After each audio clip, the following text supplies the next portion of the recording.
Mga kababayan, mga katambay, ito na naman po muli. Mangungulit na naman po sa inyo ang inyong katambay, si Katambay Mano po, dito po sa Tambayan Makabayan.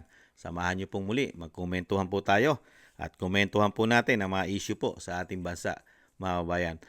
Bago po tayo mag-umpisa at magkomentuhan, magandang umaga po muna, tanghali, hapon, gabi. Madaling araw po sa ating lahat, saan man sulok ng bansa at mundo tayo naroon. Naway maingatan po tayo, mga kababayan. At syempre po, mga kababayan, ito po. Ito po, alam naman po natin ang Malacanang, mga tambay, wala pong ginawa sa atin magtatatlong taon na sobrang pamumulitika, mga kababayan. Sobrang pamumulitika, lalo sa pamilya Duterte. Nakita po natin ang ginawa po nila sa pamilya Duterte. Talagang kidnapping po ang ginawa po. Ayon po yan sa mga eksperto natin, mga abogado, lalong-lalo po sa Korte Suprema na hindi man lang po nabigyan ng judicial o hukuman ng korte ang dating Pangulong Duterte na basta mo lang inilipad. Hindi mo man lang idinala yung sinasabing tinurn over mo muna sa hukuman kahit sa piskalya bago mo palabasin ang bansa, mga bayan. Kidnapping. Pero po, siyempre po, yung sinasabi na naman natin ng ating mga kabayan na yung tagapagtanggol dahil ang ginagawa lang ng ang gobyerno sa atin, 3 taon daw pong puro korupsyon ayon sa Vice President, pamumulitika, at ang problema ng bansa ay hindi na po natutukan. Totoo naman po yun. Ano po ang tinutukan ng gobyerno? Nakita naman po natin, mga Duterte, korupsyon, pamumulitika, kasama mga vlogger, pati mga vlogger. Problema ng bansa natin ngayon. Hindi po problema ng gobyerno ngayon, lalo na nanunungkulan ng binagoong Pilipinas. Hindi po problema at hindi naman daw dapat solusyonan ng kahirapan, kawalan ng trabaho, napakataas na bilihin, di ba? At napakataas na inflation nga. At napakalaki pa ng utang natin ngayon. Hindi po kailangan ng mga Pilipino yan. Ang kailangan ng Pilipino, korupsyon, magnakaw na magnakaw ang nakaupo, di umano. At ano pa, ang kailangan ng Pilipino, mamulitika ng mamulitika ang mga politiko para sa kanilang interes. Yan po yata. Yan po ang ibinibigay sa atin ng gobyerno. Di kaya, mga tambay? Pakinggan po natin ang sinasabi po na, itinutwist po at sinasabi po, parang may kasalanan pa at mali pa ang lumalabas po ang pamilya Duterte. Pag ang pinakinggan po natin ay ang palasyo. Pakinggan po natin. At ang huli ay galing kay Christian Yusores, Malacanang sinagot ang banat ni Davao City Mayor Sebastian Duterte laban kay Pangulong Marcos Jr. Kasunod ng pag-aresto sa amang si dating Pangulong Duterte, nagbabalita at nagseserbisyo mula sa Malacanang, si Christian Yusores. Christian, magandang hapon. Magandang hapon, Attorney at Jeff. Hindi nagkulang si Pangulong Ferdinand Marcos Jr. sa pagpapasalamat at pagtanaw ng utang na loob kay dating Pangulong Rodrigo Duterte para sa paglilipat ng labi ng amang si dating Pangulong Marcos Sr. sa libingan ng mga bayani. Ito ang sagot ng Malacanang kay Davao City Mayor Sebastian Duterte matapos niyang pagmumurahin at patikusin ng Pangulo kasunod ang pagsuko ng gobyerno sa kanyang ama sa ICC. Kinesyon din na nakababatang Duterte ang pagpapakulong umano ng Pangulo sa kanyang ama sa kabila ng desisyon ng dating Pangulo na ilipat sa libingan ng mga bayani ang labi ni dating Pangulong Marcos Sr. Sa press briefing, binigang diin ni Palace Press Officer Claire Castro na suportado ng mga batas at regulasyon ng Armed Forces of the Philippines ang naging desisyon noon ni Duterte na ilipat sa libingan ng mga bayani ang labi ni dating Pangulong Marcos Sr. Bagay na hindi anya naiiba sa pagsukan ng gobyerno kay Duterte sa ICC dahil suportado rin ito ng batas at commitment sa Interpol. Ayon kay Castro, hindi sapat na dahilan ang utang na loob o pagiging matagal na kaibigan para traidorin o talikuran ng gobyerno ang tungkulin sa mga batas. Hindi po dapat na dahil lang kaibigan o dahil naging kasama, hindi na po tutuparin ang batas at tatraidorin na po ang konstitusyon dahil lamang sa utang na loob. Dahil basta sinasabing ito ni Mayor Baste Duterte ng tanong ng utang na loob, ito po ba yung ginamit kaya ng dating Pangulong Duterte nung i-appoint niya ang isang Chinese national na si Michael Yang bilang kanyang economic advisor? Dahil din po ba ito sa utang na loob? Tanong lang po yan. Nakita niyo po, matindi po sumagot, ano? Ang layo-layo po ng issue. At ang tanong, ano po ba nangyari dun sa inappoint ni dating Pangulong Duterte? Napakarami po bang korupsyon? Meron po ba mga kasong korupsyon ang dating Pangulong Duterte? O puro salita lang, puro paninira yung nilalagay nila sa korupsyon, mga tambay? Ibang klase. Wala nga eh. Wala nga kayo maibintang at maikasong korupsyon. Sa inyo, maraming pumuputok na korupsyon. Una-una, puro usapin sa Korte Suprema. Di ba, mga bayan? At yung sinasabi po natin, mga tambay, sinagot po ng Pangulong Marcos daw na tumanaw naman daw po ng utang na loob ang Pangulong Marcos. Tumanaw po. Kaya po nakita naman po natin, ganun po pala tumanaw ng utang na loob ang Pangulong Marcos. Mga tambay, tumanaw raw po ng utang na loob ang Pangulong Marcos. Ano po yung nakita natin pagtanaw ng utang na loob? Politika, pabagsakin. Pabagsakin ang Vice President, tanggalin ang mandato na binigay ng taong bayan na mahigit 32 milyong boto, pilit na ini-impeach. Ano pa, mga bayan? Ipakulong, ipakidnap ang tatay, i-surrender sa ICC na hindi tayo miyembro. Walang jurisdiction sa atin ang ICC. Paano tatama yan? Paano tatama yan? Sige nga, attorney. Attorney ka eh. Attorney ka. Paano tatama yan? Na hindi ka miyembro. Mismo ang Pangulong Marcos nagsabi niyan. Hindi na papapasukin yan dahil nagpapanksyon ang ating batas. May mga investigasyon tayo rito sa ating bansa. Pero ngayon, ano sinasabi mo, Attorney Claire? Sino po ba ang tama? Yung nagsalita na Pangulong Marcos o ikaw? Kasi alam na naman po ng taong bayan eh. Alam na po ng taong bayan kung anong klase po ang Pangulong Marcos. Ano po? Hindi marunong tumanaw na utang na loob. Ano pa? Hudas daw. Hudas sa bayan. Traidor ng bayan. Bakit hindi mo sabihin nag-traidor na naghudas? Dating Pangulong Duterte, ikaw na mismo nagsabi, kung merong kaso o ikakaso sa dating Pangulong Duterte, pwede na maimbestigahan at litisin sa bansa. Pero ano ginawa mo? Ikaw pa mismo ang naghudas, ikaw pa mismo ang naghatid sa The Hague, sa ICC, sa Netherlands. Hindi ka ba hudas nun? Ikaw pa naghatid. Pero ano sinasabi mo? Hindi na tayo sakop niyan at hindi na tayo babalik diyan. May katotohanan po ba sinasabi ni Kamanong? Pakinggan po natin ang Pangulo. Will the Philippines rejoin the ICC? And will the Philippines meet the September 8 deadline set by the ICC to provide observations on the planned reopening of the probe on the drug war? No, the Philippines has no intention of rejoining the ICC. The meeting that we had with the Solgen, the Secretary of the Department of Justice, kasama na rin dyan si Senator Enrile, who has become my legal advisor. Amongst other, also. Yan po mga tambay, nakakita.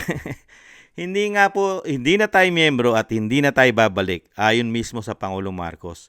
Pero ano po nangyari? Ano po ginawa, Attorney? Kaya nga po nanggagalaitin si Baste, mga tambay.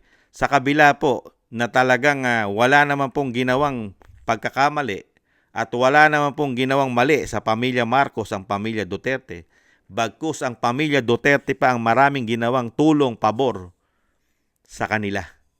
Pero po, nung maupo po ito at nagkandaleche-leche na po dahil nga po sa sinasabing issue ng pagiging bangag daw, di umano, gumagamit ng droga kaya pabago-bago na po daw ang isip ng Pangulo. Wala na po sa wido, mga tambay. Yung sasabihin ngayon, sa mga susunod na araw, makakalimutan na. Yung sinasabi niyang gagawin ngayon, sa susunod na araw, iba na po. Ganyan po. Ito po, nung nakaraang taon lang po ito, o mga nakalipas na taon po, na sinabi niya na hindi na tayo miyembro talaga niyan at hindi na tayo babalik diyan sa ICC. Pero ano po ang ginawa? Dahil po daw nag-issue ang Interpol. Ang Interpol daw po ay nag-issue ng warrant of arrest. Kailangan dalhin sa ICC. Kung hindi ba sila bobo kung hindi ba sila ob-ob. Ikaw na mismo, Pangulo ng Pilipinas, sinabi mo na hindi na tayo miyembro niyan at hindi na natin papapasukin yan. At hindi na tayo babalik dyan. Di ba? Tapos ngayon, ikaw pa naghatid. Kaya magagalit talaga si Mayor Baste. Talaga si Mayor Baste, manggagalaitin talaga yon. Dahil sa dami ng ginawa na pabor ng pamilya Duterte, wala pa kayong naibibigay na pabor.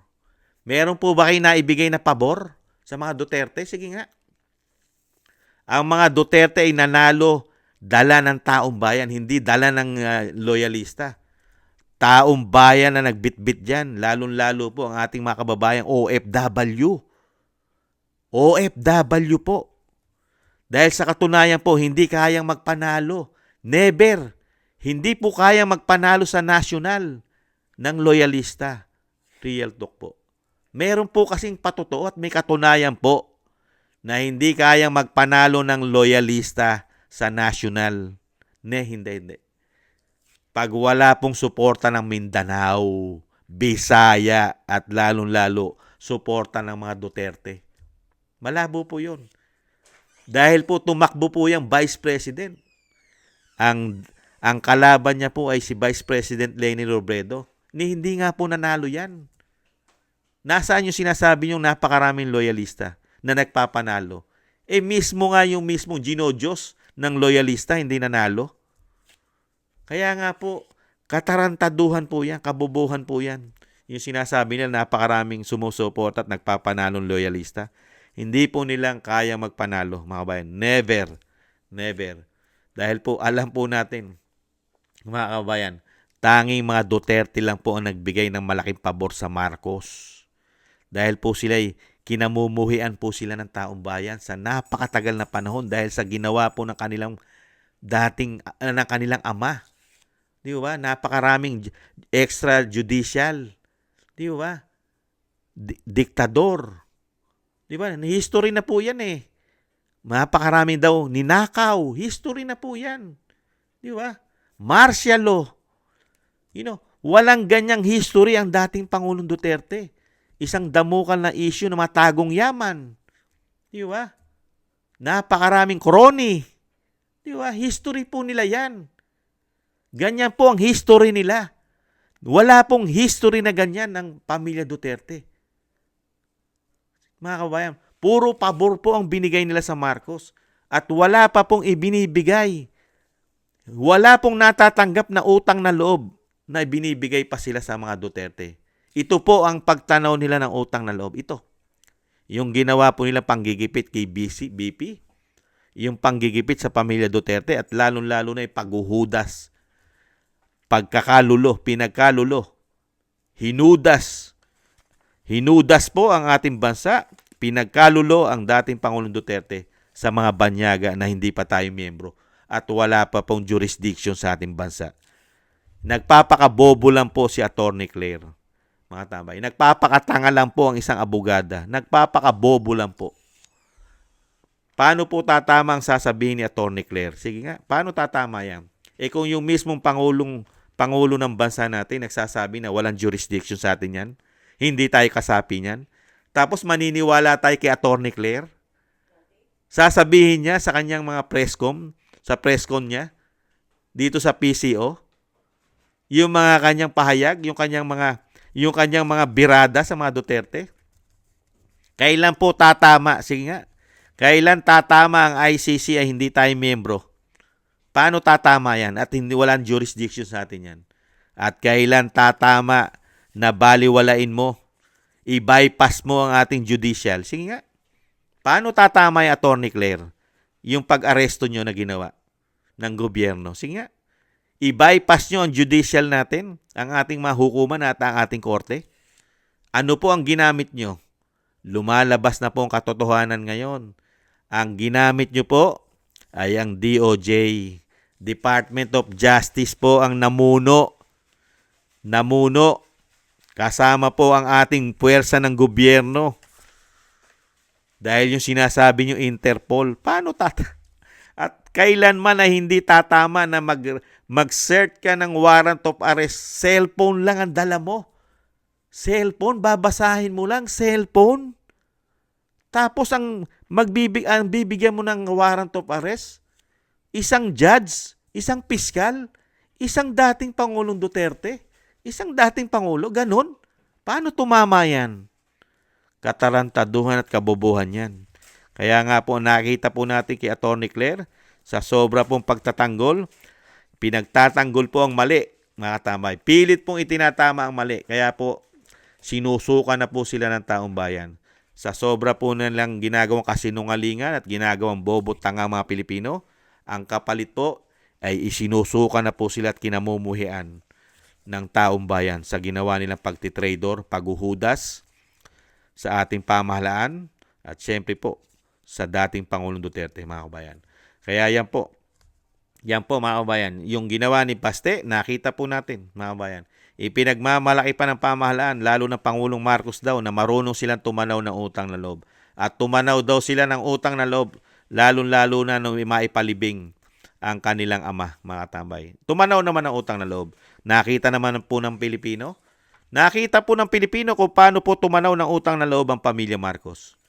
Ipadala ang dating Pangulong Duterte sa dahig. Ipamigay sa mga banyaga, sa mga puti. Itinapon na wala naman jurisdiction. Gipitin at pabagsakin ng Vice President. Yan po ang mga utang na loob kung paano sila tumanaw, mga kabayan. Kaya po, mag-isip-isip po tayo, mga tambay. Mukhang nambubudol na naman sila. At bantayan din po natin ang COMELEC, mga kabayan. Ang COMELEC, bantayan po natin yan. May issue po yan. Lalo-lalo na yung machine. Pag sinaksak daw po sa kuryente, doon daw po magkakaroon ng malawakang dayaan. Ayon po yan sa isang abogado, mga tambay. Bago po tayo magtapos, mga tambay, talaga na wala na po kakwenta-kwenta ang gobyerno natin, mga tambay. Komento ko lang po, wala kakwenta-kwenta. Dahil dinala lang po tayo sa 3 taong pamumulitika, 3 taong korupsyon ayon sa Vice President. Ano po makikita natin kwenta ron? Ano pong kwenta makikita natin? Sige nga. Nasolusyonan po ba ang paghihirap ng ating bansa? Ang pangangailangan ng Pilipino, nasolusyonan ba? Sa kakarampot na kinikita, napakataas na bilihin, napakataas na bayarin. Ibinaon lang tayo sa utang na wala naman pong solusyon tayong natanggap. Ang natanggap lang natin, puro pasakit, sama ng loob ang nadali sa atin, mga tambay. Yan. Ibalik nyo pong muli yan, yung 19 Congress, mga kabayan. Ibalik nyo po muli. Kung gusto nyo po ang ganyang klaseng pagpapatakbo ng gobyerno, puro pamumulitik at korupsyon, iboto nyo sila, mga kabayan. Muli po, shoutout po natin bago tayo magtapos kay Kingston ng 123 ng Hong Kong. Salamat po sa mga biyaya pinagkakaloob. Gina Ray, Solid DDS ng Berlin, Germany. Jake Yahut, 4531, Just Me Channel. Chona Banks ng 1077, Milwaukee, Wisconsin, USA. Julieta Celona, Sydney, Australia. Ma'am LB at Sir Manny ng North Miami, Florida, USA. Grace Obet ng California, USA. Michelle Del Valle ng New Zealand. Sara Nakamura ng Japan. Melencio Bandibas ng Jeddah, Arabia. Trojanta 9828 ng Korea. Lopez Ibina ng Saita ng Japan. Librado Reyes ng 8529 ng California, USA. Danilo Vasan Jr. ng Jubail, Saudi Arabia. Robert Papa ng United Kingdom. 29, Narciso Esteban, Reynaldo Pexon, June De Jesus, Lee Chen at Ana Santos. Shoutout po sa inyong lahat. Mabuhay po at maingatan nawa po kayo araw-araw. At syempre po, thank you po sa mga nagla-like po, share and subscribe.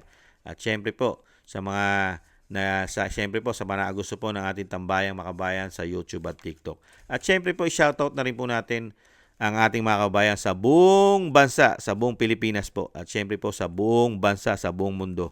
Shoutout po natin ang ating mga kabayan. Salamat po. Maraming salamat po sa inyong lahat. At mabuhay po kayo at maingatan po. Sa muli po, paalam po muna. Bye-bye.